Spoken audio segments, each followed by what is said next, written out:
প্রিয় দর্শক, সাজ্জাদ কাদিরের প্রীতি নিন, শুভেচ্ছা নিন। এই মুহূর্তে আপনাদের সামনে কথা বলতে এসেছি। আওয়ামী লীগ ক্ষমতায় আসা কি সময়ের ব্যাপার? এই প্রসঙ্গটি নিয়ে এই মুহূর্তে আপনাদের সামনে কথা বলবো।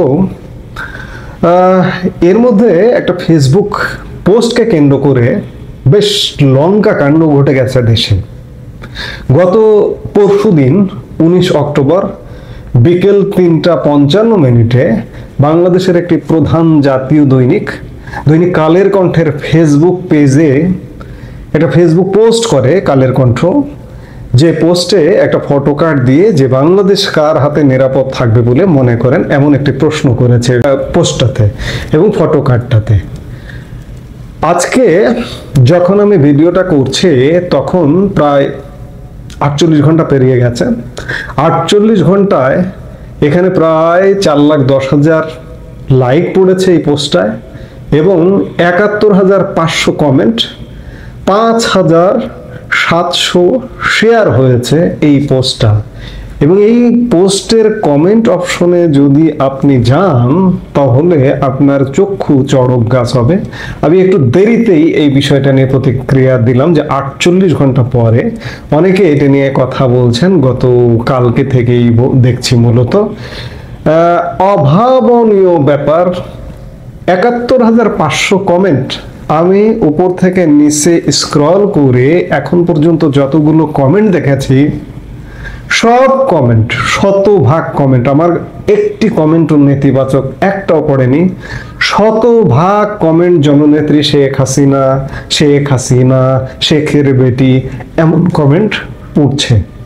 তাহলে কি আমরা এই যে বিভিন্ন সময় বিভিন্ন বক্তব্যে বলছি যে আওয়ামী লীগ নজিরবিহীনভাবে পৃথিবীর ইতিহাসে, যে পৃথিবীতে যেটি কখনো ঘটেনি, যে আওয়ামী লীগ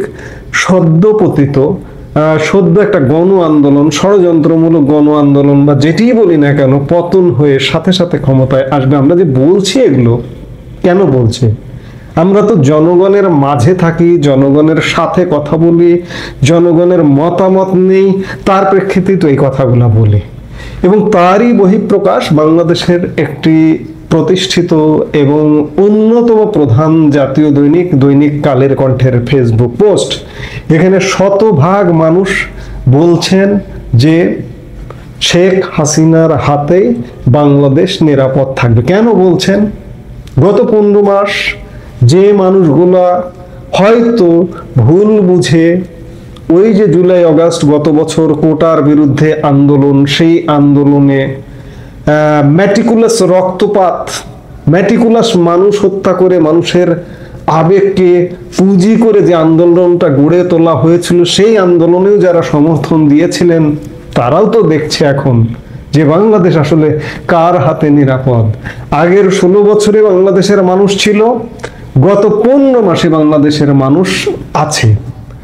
এই পার্থক্যটা মানুষ অন্ততপক্ষে এখন বুঝে গেছে বা বুঝতে পারছে। আমি গতকালকেও বলেছি, মানুষ দিন রাতের পার্থক্য বুঝছে, মানুষ সাদা কালোর পার্থক্য বুঝছে, যে কোনটা সাদা কোনটা কালো, কোনটা দিন কোনটা রাত। সেই পার্থক্য বোঝা থেকে মানুষের এই অভাবনীয় প্রতিক্রিয়া যে শেখের বেটির হাতে কিংবা শেখ হাসিনার হাতে বাংলাদেশ নিরাপদ, যার বহিঃপ্রকাশ কালের কণ্ঠের ফেসবুক পোস্টে এমনটা এসছে। এটি নিঃসন্দেহে ইতিবাচক দিক আওয়ামী লীগের জন্য। আওয়ামী লীগকে আজকে কার্যত নিষিদ্ধ করে রেখেছে অন্তর্বর্তীকালীন সরকার। আওয়ামী লীগকে যত নিষিদ্ধ করছে, আওয়ামী লীগকে যত নিয়ন্ত্রণ আরোপ করবার চেষ্টা করছে, আওয়ামী লীগ তত যেন জনপ্রিয় হয়ে উঠছে। আওয়ামী লীগ নেতাদের বিচারিক হত্যাকাণ্ড ঘটানোর জন্য ইতিমধ্যে সরকার অনেকগুলো পদক্ষেপ নিয়েছে। আপনারা জানেন যে আন্তর্জাতিক অপরাধ ট্রাইব্যুনালে 45টার মতো মামলা বিচার করছে আওয়ামী লীগের প্রধান কেন্দ্রীয় নেতাদের ফাঁসিতে ঝুলিয়ে দেওয়ার পরিকল্পনা থেকে। আবার গতকালকে আইন মন্ত্রণালয় একটি প্রজ্ঞাপন জারি করেছে যে জুলাই সহিংসতা বা হত্যাকাণ্ডের যত মামলা আছে, মানে জুলাই সহিংসতায় যত মামলা আছে, সেগুলো দ্রুত বিচার ট্রাইব্যুনালে বিচার করা হবে। এর অর্থ আওয়ামী লীগ নেতাদের শুধু কেন্দ্রীয় নেতা না, জেলা পর্যায়ে উপজেলা পর্যায়েও যেসব নেতা কর্মী আছেন, গুরুত্বপূর্ণ নেতাদের একটা হত্যা পরিকল্পনা নিয়েছে সরকার। কিন্তু রাখে আল্লাহ, মারে কে? এই সরকার যতই এই ধরনের পরিকল্পনাগুলো করছে, ততই আওয়ামী লীগ জনপ্রিয়তায় বেরিয়ে আসছে। আজকে বেশ কয়েকদিন গ্যাপের পর আজকে রাজধানী ঢাকায় শুনলাম যে কমপক্ষে 25, কেউ কেউ বলছে 25 এবং কেউ কেউ বলছে 30-এরও অধিক স্পটে আওয়ামী লীগের বেশ বড় বড় মিছিল হয়েছে। আওয়ামী লীগের মিছিলকে এখন নাকি জনগণও সহযোগিতা করছে, পাড়া মহল্লায় আশ্রয় দিচ্ছে, বাস ভাড়া নিচ্ছে না, এমন কথাও শোনা যাচ্ছে আওয়ামী লীগ কর্মীদের কাছ থেকে। তো কাজেই আওয়ামী লীগ ফেরাটা আসলে সময়ের ব্যাপার। আওয়ামী লীগ ফিরে গেছে, কারণ গত 15 মাসে মানুষ দেখেছে কাকে? এই যে একটা সরকার, এই সরকারের উপরে কোনো নির্ভরতার জায়গা নেই, এই সরকারটা দেশটাকে বিচকিয়ে দেওয়ার জন্য রেডি। আর এই যে এই মুহূর্তে যে রাজনৈতিক দলগুলো আছে, এই দলগুলোরও দায়িত্বশীলতা বাংলাদেশের মানুষ দেখছে, যার কারণে পার্থক্যটা বুঝে ফেলছে। এটি দরকার ছিল, আজকে এই পার্থক্যটা বোঝাটা খুব দরকার ছিল। এই পার্থক্যটা না বুঝলে আওয়ামী লীগ নিজেও বুঝতো না যে আওয়ামী লীগ যে বাংলাদেশের জন্য অপরিহার্য।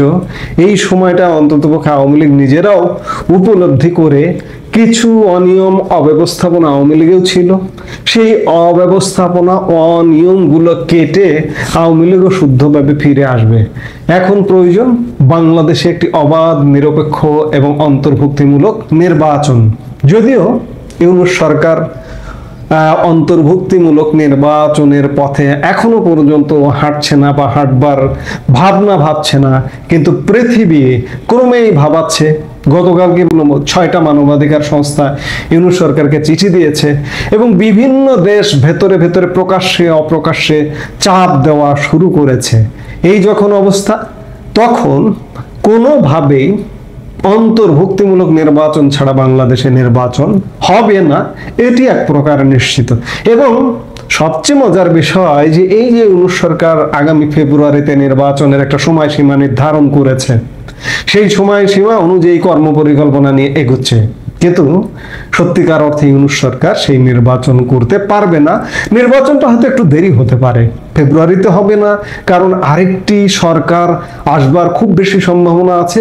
সেই সরকার খানিকটা সময় নিতে পারে, কারণ বাংলাদেশকে গত 15 মাসে একটা বন জঙ্গলে রূপান্তরিত করা হয়েছে। এই বন জঙ্গল থেকে, অসভ্য বর্বর সমাজ থেকে একটা শুদ্ধ সমাজে আনবার জন্য 6 মাস 1 বছর তো সময় লাগবেই।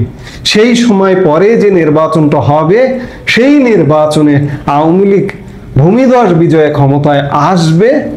সমস্ত আলামত যারা টিনের চশমা পরে না আছেন তারা অন্তত পক্ষে দেখতে পাচ্ছেন, এবং এই আলামতটা বিভিন্ন ক্ষেত্রে শুরু হয়ে গেছে। যারা একসময় ওই যে গত বছরের আন্দোলনকে সমর্থন করেছিলেন, তারাও কিন্তু এখন ভোল পাল্টানো শুরু করেছে। কেন? তারাও বুঝতে পারছে যে আওয়ামী লীগকে ঠেকিয়ে রাখা যাবে না, আওয়ামী লীগকে দাবিয়ে রাখা যাবে না, আওয়ামী লীগ আসবে এবং আগামী নির্বাচনে আওয়ামী লীগ ক্ষমতায় আসবে। অর্থাৎ আমরা এ কথা বলতে পারি যে আওয়ামী লীগ ফুল ফেজে রাজনীতিতে ফিরে আসা এবং আওয়ামী লীগ ক্ষমতায় আসা, এটা হচ্ছে সময়ের ব্যাপার, জাস্ট ক্ষণ গণনার ব্যাপার। এই পর্যায়ে আমরা গত 15 মাসে অন্ততপক্ষে উপনীত হয়ে গেছি বাংলাদেশ। এখন সেই সময়টা কবে, সে পর্যন্ত আমাদের অবশ্যই অপেক্ষা করতে হবে। এই মুহূর্তে এ পর্যন্তই।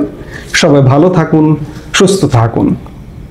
আমাদের ভিডিওগুলো নিয়মিত পেতে সাবস্ক্রাইব করুন Sajjad Kadir and the legends YouTube channel এবং লাইক, কমেন্ট, শেয়ার করে সাথে থাকুন।